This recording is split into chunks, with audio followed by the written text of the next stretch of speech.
What is going on, everybody? Welcome back to the Civilization 5 Random Terra AI only battle. We continue with plenty of action to come. Not actually going on at the moment, if I'm not mistaken. I think China should be all good in their defense. Ethiopia pieced out at the end of the last one, so it's actually kind of quiet at the moment, but I expect that could be shattered very easily and very quickly. Oh my goodness, look at this from Mongolia. So much naval power in this sort of river area. We should probably be thankful they didn't settle one of these two tiles, because that would open it up to all these cities as well. To add to that, that would have been, yeah, that would have been scary. Watching this is making me want to play on a normal map, but I feel like my games never go like this, which is probably because one, I'm not as good, and two, the AI will also be at a lower level, so it doesn't feel quite the same. But like the ideas, yeah, just seeing something like that. And also the maps I spawn on, I tend to get like, I'd get China spawn. Like, let's not let's not dance around it. I probably would. Egypt is still trying against Shanghai, and their planes are doing enough damage that if they get close enough, I mean, there's a chance. It's not impossible that they get the job done, which is interesting. We'll see. Maybe they will get it done. Maybe they won't. But we'll find out. I mean, yeah, they could. The problem is all these units around it, right? They're not exactly close either, but they seem to be doing this. I have no idea how, actually, because they shouldn't have any vision of the city. Again, that might be a little deity AI cheat. I know they get some.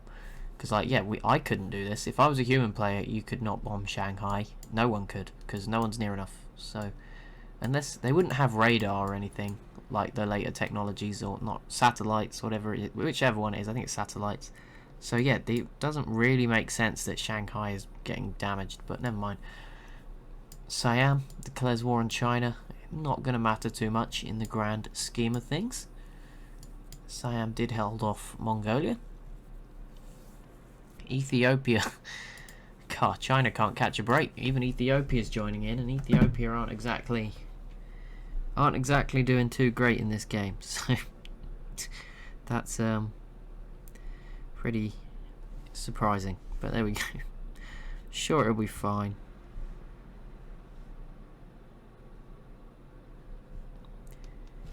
China's nearly got King Solomon's mines, and I don't know if they will.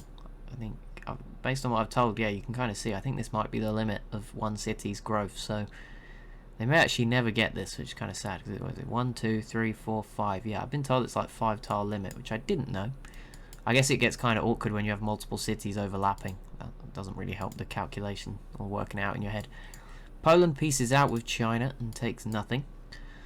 So that's the end of that. Rome has entered the atomic era. A little bit behind some of the others. We know that Poland and Mongolia have Manhattan projects done.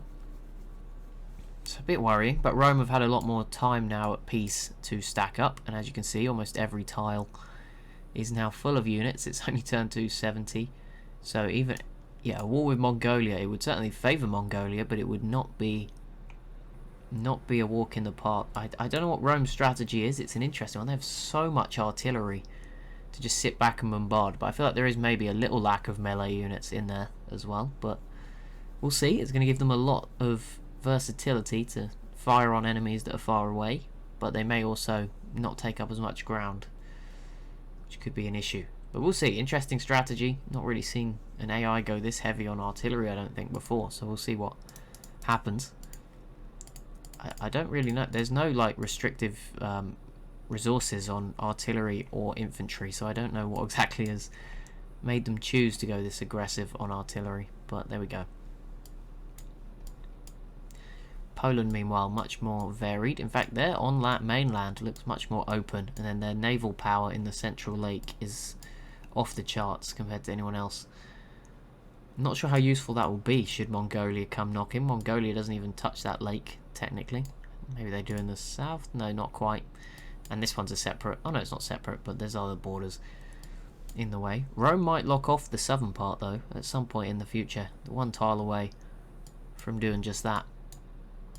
Yeah, Poland not looking as prepared for Mongolia. Maybe they just have faith. They do have paratroopers. Pretty advanced in this. Mongolia now has land ships. So that would be a big one. I mean, it's not going to happen, but, or it could, but it's pretty unlikely. A World Congress vote that sort of embargoes Mongolia would be quite interesting. No one is embargoed at the moment apart from the city-states. But it would be interesting because Mongolia is obviously going to need the most money to maintain this size. They peace out with Siam. Didn't give anything away unless they gave something away out elsewhere. But it looks like they escaped with that. Egypt's adding more cities, and I was asked to sort of check where are the island cities. They're going to be. There's one here for Egypt, just off this city. Wow, this city, quite literally, it's called this. Poland completes the Kremlin. Here's this continent. There's still Roman, Siam, and Poland settlers here, picking up territory. Is there any other islands? I'm going to try and work this way across. It's very hard to see on the mini map. Like, you can't see that Egypt one. This is a different one. So they have one up here in the north, one in the south. They have this little one off the coast. I think the rest of them seem open here. Then there's Mongolia here. These are open. And then I guess if there's any in this part of the sea between the other side. Doesn't look like it. A lot of settlers just heading for the mainland. This is still open. But there we go. A couple. Oh, Mongolia has now started to settle the northern part of this continent, which until now has remained fairly empty. Probably just due to distance. It's like further away, and Mongolia is the closest, and they are finally arriving. There is still technically ancient ruins available. Again, that might be bugged. They may not be there, but they seem to have cleared in the south, so I'm guessing they are gone. And Poland is continuing to... They're all continuing to settle this quite aggressively. So we'll see how that pans out in the long term. But no wars at the moment of major importance. China is being bombarded, but are getting by okay. They are not in trouble just yet. They seem to be surviving. Just keeping all those units away. Please wait. Please wait for the next turn. Should we do info addicts? Just like the last time before peace. I might do a brief. Let's do it briefly because it's only sort of 6 civs that are sort of really interesting, or 5 civs that are really going to be interesting.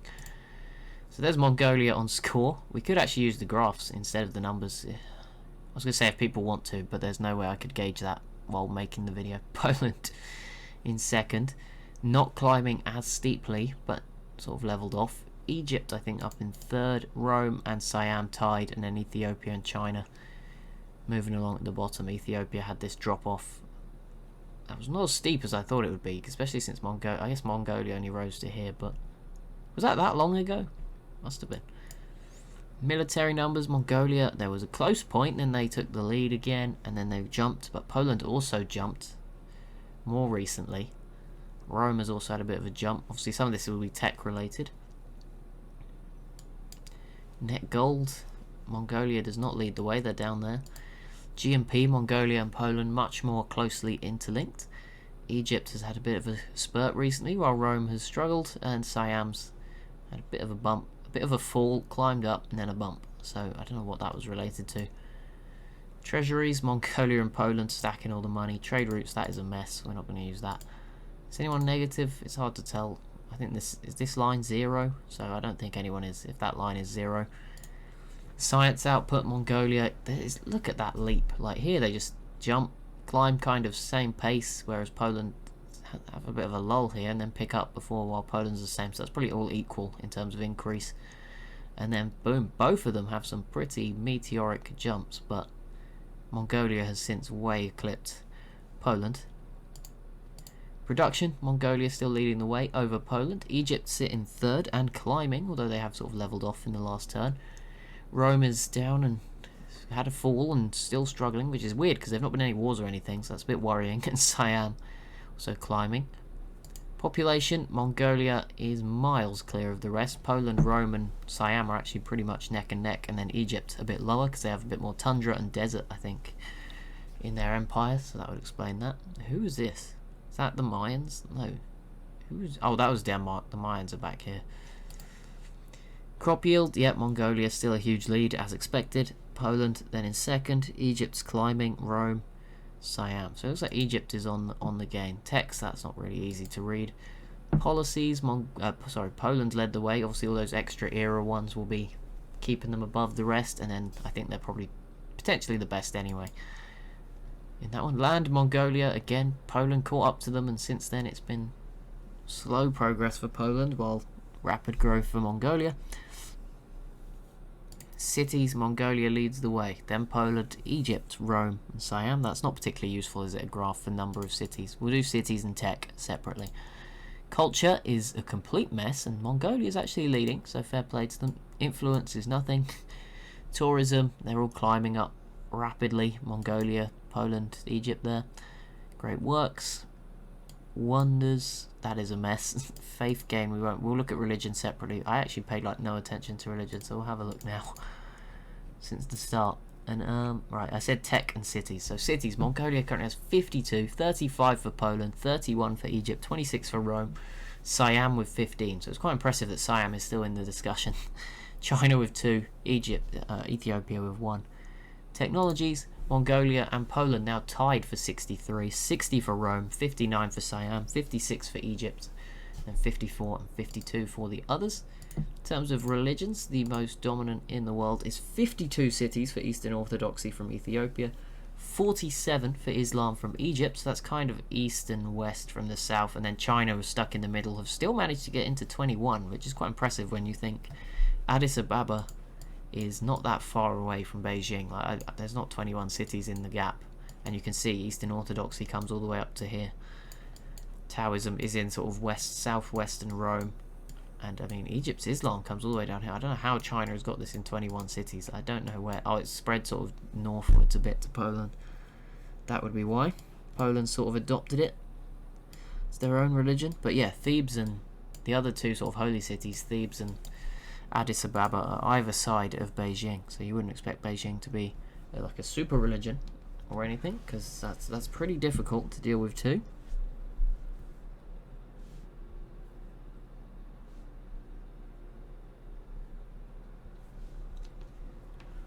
Mongolia's turn continues. They have a ton of planes down here, even before you count for anything else. They have what, 14 planes. Oh, 20 if you include these, monitoring China and the situation there. But China, they're putting up a defense. They got their troops in, they're dug in, artillery's here. Egypt has now sort of sent in a new force, so we'll see how this goes. But for now at least, China will hold strong. We may as well focus on that. There is not much going on elsewhere on the map. I clicked on the recording image of the map, not on the map, sorry. It kicked me out. We're back in. We're back in. Okay, I hope that doesn't mess it up. I'm going to actually click off it again to fix it, because it's got like a red border around it now. What have we done? That's fine. Okay, there we go. So it's all fixed now. Okay, phew. Pretty sure it was fine on your end, but it showed up red. I think it was so that I could edit the video, but we don't want to edit the scene. We don't want to move. You don't want to see like half my like, I don't know, wallpaper or something. Rome completes the Manhattan Project, so that didn't take too long after the completion of the Manhattan Project, about 10 minutes ago. Probably about 15 turns ago. So that's some good news. Should we see Rome defense? I haven't actually been on Nuke Watch. I don't know if anyone has them. Mongolia and Poland. The civs with the capabilities, obviously uranium completely separate from oil, so it's not like they would have overdone it on the oil and then not had access. It looks like the answer is no though. Poland hardly has any planes, to be honest. They only have one, so they probably lack oil as well, which is surprising. These civs have taken up huge parts of the map. You'd imagine they'd pick places that would give them some strategic resources. You know, they're not just picking at complete random. But you never know. Maybe they are. Mongolia continuing to add territory around the world. As Poland moves north, Egypt's got this area. That's all them. Siam is now arriving for the first time. And down here, just see Egypt still being deterred. They're not brave enough to push just yet. I think Poland, if they'd have stuck around for long enough and committed enough units, which I mean it wouldn't have hurt because nothing's happened. I mean, I guess you could argue that if they lost enough, Mongolia would attack, but that seems unlikely. But if they were just hanging around with some privateers and frigates, and you know, they could probably do some damage of their own here if they'd have stuck around. Poland's turn. Poland has denounced Mongolia. There we go.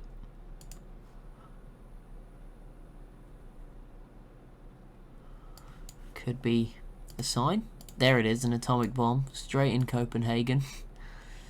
Little bit of a deterrent. We'll see how Mongolia responds. I mean, you have to feel they must have some uranium. I know we can't. I can make it so we can see. I just haven't done it yet. But we could. It's fun to wait. But I mean, I would assume they could build it, and they've just opted not to. And now that Poland has one, maybe they'll change their mind a little bit about that.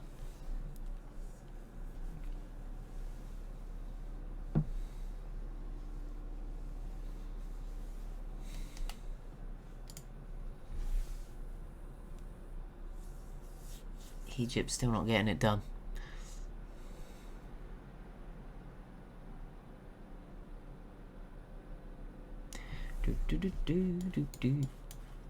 What's going on down here? Who's exploring the ice? For a minute I thought that was like a caravel. I was like, how did it get here? But it's a submarine. It's fine. No one's like got stuck. It would be cool if like the ice formations changed throughout the game. Like not just completely disappeared, or you know, I know in Civ 6 you've got like climate change and stuff, but like if just, you know, over the months they kind of move, or turns maybe, you know, not months, but that'd be kind of cool. And then you might get stuck for a little while, you might get out. It could be cool. And then maybe something to incentivize exploring down here or something. That'd be kind of cool. If there's another Civ on the way, they're thinking about it. They stole all my other ideas, clearly. Civ 6. No, I don't think they did. I think they were old ideas. I just never played old games, so they brought them back. That would be cool though. I don't know. Something to make the ice a bit more meaningful. Would be kind of cool.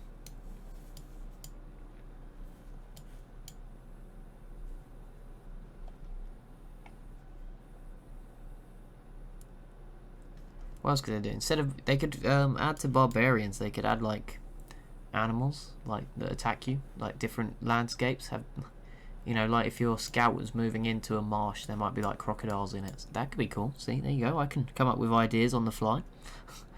Polar bears if you're exploring the ice. You know, if you're in the woods, you know, sort of Iroquois woods on that world map, you could have some normal bears, grizzly bears, whichever one. Grizzly bears, black bears, they live in the same place. They're not the same, are they? One's brown and one's... Well, I'm guessing the black bear is black and then the grizzly bear is brown, right? Maybe that's the other way around. Maybe there's no... Maybe it's brown bears and grizzly bears. Maybe they're completely the same. I don't know. There's no bears here in the UK. Hopefully, anyway. Hopefully. Just open the front door. There's a bear. I wonder... There you go. What is like the... See, it won't be around anymore. I wonder what is the most like deadly animal to live in UK.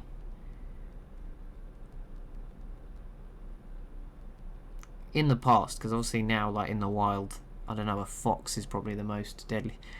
I have searched this, and obviously it's come up with modern, not interpreting that I meant in the past. It just says cows killed the most people in 2020, which is sad. But at the same time, oh, that was in, okay, there you go. Over 100 people over 20 years, so 5 people are killed by a cow every year. Wow. There you go. That doesn't say much for like predator animals, does it? There's not one getting more than 5 kills a year. Again, not that I would want them to, but that is yeah, interesting. It says the UK's apex predators are foxes, otters, owls, and eagles.